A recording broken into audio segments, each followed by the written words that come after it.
जय श्री श्याम दोस्तों, CSWT grooming education में आप सभी का स्वागत है। दोस्तों, आज का ये वीडियो बहुत ज्यादा इंपॉर्टेंट होने वाला है उन सभी स्टूडेंट्स के लिए जो CSWT का जनवरी 2025 में एंट्रेंस एग्जाम देने वाले हैं।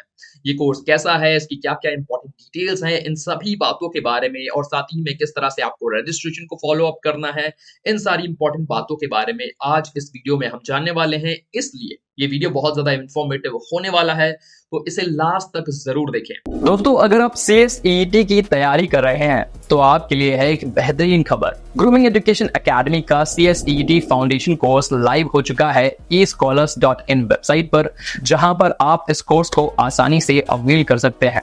इस कोर्स के साथ आपको शुरुआत के 15 दिनों में फ्री ट्रायल भी दिया जा रहा है, जिससे आप आसानी से जज कर सकते हैं कि इस कोर्स की वो क्या खास बातें हैं जो आपके CSET की जर्नी को आसान बनाने वाली है। इसमें आपको स्टूडियो रिकॉर्डिंग्स भी मिलेंगी, साथ ही में ई-बुक्स भी मिलेंगी जिन्हें आप डाउनलोड कर पाएंगे। इस कोर्स को आप मोबाइल हो या फिर लैपटॉप दोनों जगह से अवेल कर सकते हैं और साथ ही में ये इंडिया का first AI based learning course रह रहा है। तो फिर देर किस बात की, आज ही इस कोर्स को अवेल करें और CSET की जर्नी को आसान बनाएं। चलिए, बिना आपका ज्यादा वक्त लिए शुरू करते हैं वीडियो में आगे। सबसे पहले जान लेते हैं CSET के बारे में। इसका फुल फॉर्म है CS एग्जीक्यूटिव एंट्रेंस टेस्ट। जैसे कि नाम से पता चलता है कि ये एक तरह का एंट्रेंस टेस्ट है जो आपकी CS की जर्नी में आपको शुरू में देखने को मिलता है।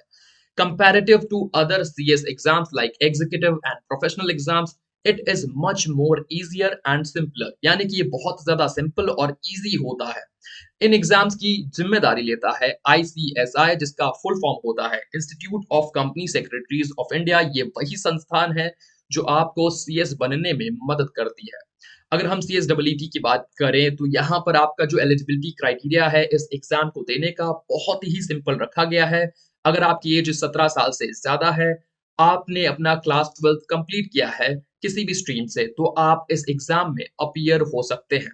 ठीक है, तो CSET एंट्रेंस एग्जाम की एलिजिबिलिटी आपने समझ ली। इसी के साथ जब आप पूरा CS कोर्स कर लेते हैं, इंटरेस्टिंग पॉइंट ये है कि UGC आपको रिकॉग्नाइज करता है अगर आपने CS पूरा कंप्लीट कर लिया है as a post graduate degree. यानी कि क्लास 12th के बाद आपने अपने CS के एग्जाम्स दिए, CSET क्लियर किया, CS एग्जीक्यूटिव क्लियर किया, CS प्रोफेशनल क्लियर किया, तो आप माने जाएंगे कि आपके पास जो क्षमता है, जो काबिलियत है, वो एक पोस्ट ग्रेजुएट डिग्री के बराबर है, जो कि एक अगेन बहुत ही इंटरेस्टिंग बात है।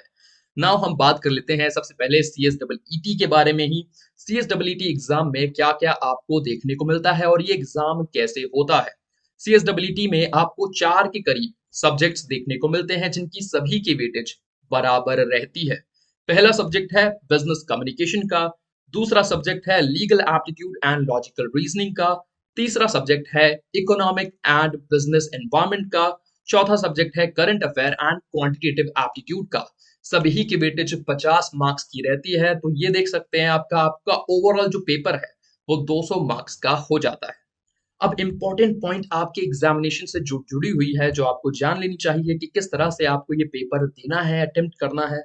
तो ये जो पूरा टेस्ट है, ये कंप्यूटर बेस्ड MCQ टेस्ट है जो आप कहीं से भी दे सकते हैं। इसके लिए आपको किसी भी एग्जामिनेशन सेंटर में जाने की जरूरत नहीं है।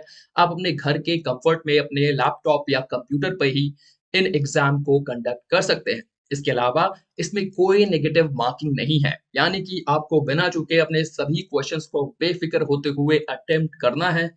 इवन दो अगर आपको आंसर नहीं आता तो भी उसमें आप तुक्का मार सकते हैं। इन केस अगर आपको लग रहा है कि मुझे यहाँ पर कंफ्यूजन हो रही है, तो आप कोई एक आंसर सही कर सकते हैं। तो यहाँ पर आपके चांसेस बहुत ज्यादा बढ़ जाते हैं इस एग्जाम को क्लियर करने के।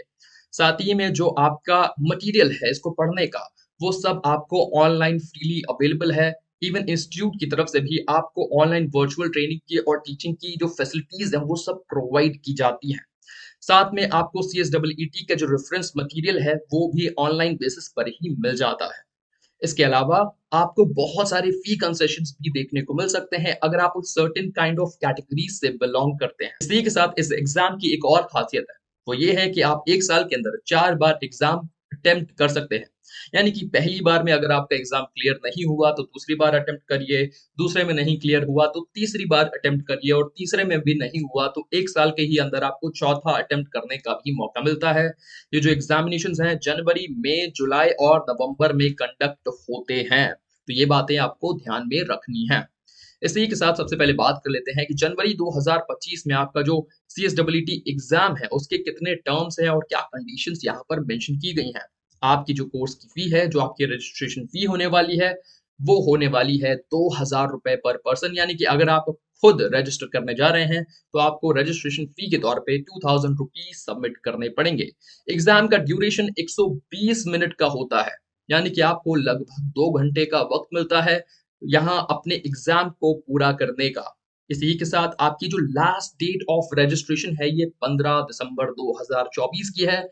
यानी कि इस डेट के पहले पहले आप रजिस्ट्रेशन कर सकते हो। इसके बाद आप रजिस्ट्रेशन नहीं कर पाओगे, आपको फर्दर अदर एग्जाम के रजिस्ट्रेशन करने पड़ेंगे। लेकिन अगर आप जनवरी 2025 में एग्जाम देना चाहते हो CSEET का, तो आपको 15 दिसंबर 2024 के पहले पहले तक अपने रजिस्ट्रेशन कर लेने हैं।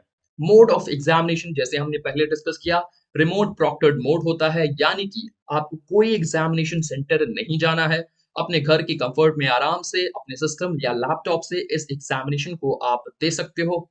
और यहाँ पर यह भी बताया गया है कि आपका जो एग्जाम है वो 11 जनवरी 2025 को सैटरडे वाले दिन कंडक्ट होगा। यानी कि जनवरी में जो आपका एग्जाम है वो 11 जनवरी सैटरडे वाले दिन 2025 में कंडक्ट होने वाला है। एक और बात जो यहाँ पर इंपॉर्टेंट हो जाती है वो है क्वालिफाइंग क्राइटेरिया, यानी कि आप इस एग्जाम को पास किस बेसिस पे करोगे। तो आपको पास करने का जो बेसिस है वो ये है कि चारों सब्जेक्ट का जो एग्रीगेट परसेंटेज है वो या तो आपका 50% हो जाए तो ही आप पास होगे, अदरवाइज आप पास कंसीडर नहीं किए जाओगे। लेकिन अगर आप इंडिविजुअल एग्जाम की बात करो, यानी कि चारों में से अगर आपको इंडिविजुअली हर एग्जाम में पास होना है तो उसका जो एलिजिबिलिटी क्राइटेरिया है ये 40 मार्क्स का रहता है। यानी कि बिजनेस कम्युनिकेशन में अगर आपने 80 मार्क्स गेन कर लिए और बाकी सारे पेपर्स में आपने कम मार्क्स गेन किए, 40% से नीचे रह गए, तो आप पास कंसीडर नहीं किए जाओगे। तो आप समझ रहे होगे कि आपको सारे पेपर्स में पास भी होना है और मिनिमम जो आपका एग्रीगेट मार्क है वो 50% या उससे ज्यादा होना चाहिए। इसके अलावा आप अगर रजिस्ट्रेशन करना चाहते हैं तो ये है smash.icsi.edu, ये ऑफिशियल वेबसाइट है जहां से आप रजिस्टर कर सकते हो। अगर हम इसे क्लिक करेंगे तो आप देख सकते हैं कि ये हमें रीडायरेक्ट कर लेता है रजिस्ट्रेशन पेज की तरफ से, जहां पर हमें डिटेल्स फिल करनी होती हैं और उसके बाद अपने रजिस्ट्रेशन में फर्दर आगे बढ़ना होता है। ये एक सेपरेट टॉपिक ऑफ डिस्कशन है जिसको लेकर हम अलग से एक वीडियो जरूर लेकर आएंगे। लेकिन आई होप दोस्तों आपको समझ में आया होगा कि किस तरह से आप अपने CSEET जनवरी 2025 की तैयारी कर सकते हो और उसके लिए आपको क्या क्या बातों को ध्यान में रखना जरूरी है। आई होप आप अच्छे से तैयारी करेंगे। इसी ही तरह के और भी इंफॉर्मेटिव वीडियोस के लिए बने रहिए हमारे साथ। मिलते हैं अगली वीडियो में, तब तक के लिए शुक्रिया, गुड बाय, टाटा, जय श्री श्याम।